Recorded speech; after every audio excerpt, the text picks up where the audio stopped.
Invictus Launch Week 2955 has officially wrapped, and if you missed it, I got you covered.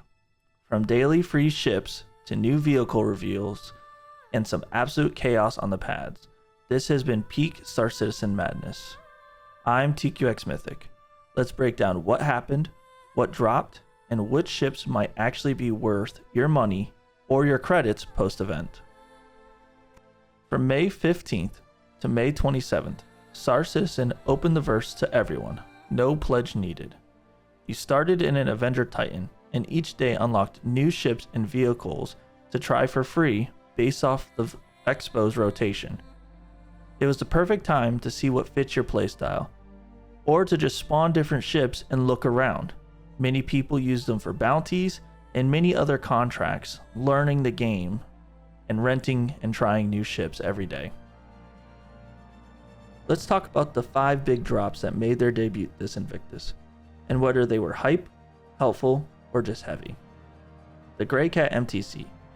Drive into the fray with the Greycat MTC, a tough and reliable battlefield support vehicle. It's designed for hauling weapons and armor straight into bunkers, outposts, and expedition zones. Not flashy, but very useful for FPS crews. The Starlancer TAC. The TAC was built for deep space patrol. It takes the already robust Starlancer chassis and loads it out with heavy weapons, a med bay, 8 jump seats, and even a dedicated snub hanger. If you want to go long range with the serious teeth, this is it. The Guardian MX. Mirai's Guardian was already deadly. The MX variant is tuned for pure combat. With harder hitting weapons and stronger defense systems, this fighter is what you would bring when you expect heavy resistance. The Idris-P. You already know the name. The Aegis Idris has served the UE Navy for years as its go-to frigate. Invictus gave civilians a chance to finally see the Idris-P, a version that's still absurdly powerful. And yes, people were trying to fit all different kinds of ships inside of it.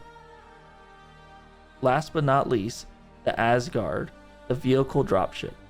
A heavy armored, no-nonsense dropship designed to punch through the front lines and deliver vehicles and some troops into the heat of battle. Think battlefield dominance, full team insertions, and enough armored vehicles to make it back out again. So what was the real Invictus experience this year? Here's a quick rundown.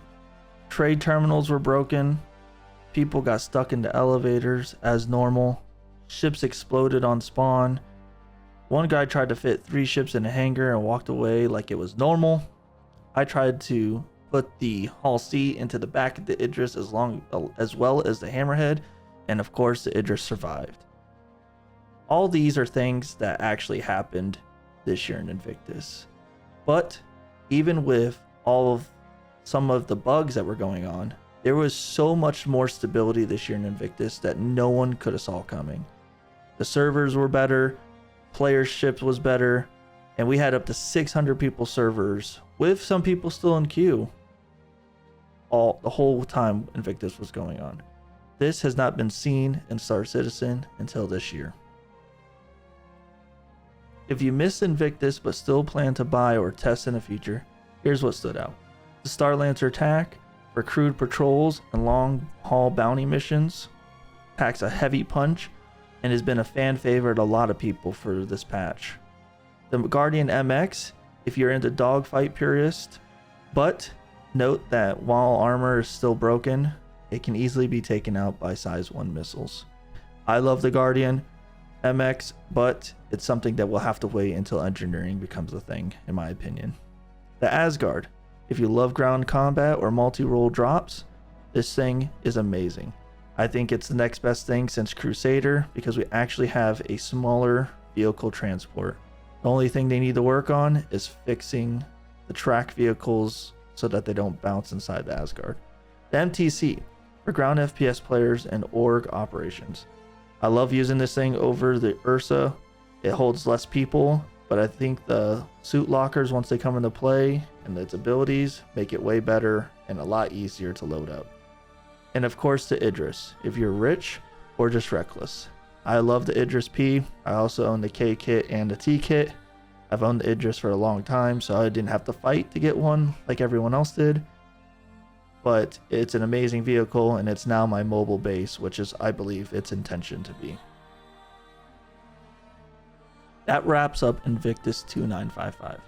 Let me know what your favorite ship or moment was in the comments.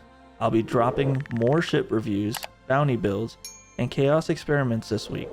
So if you like the vibe, hit sub, join the crew, and I'll see you in the verse.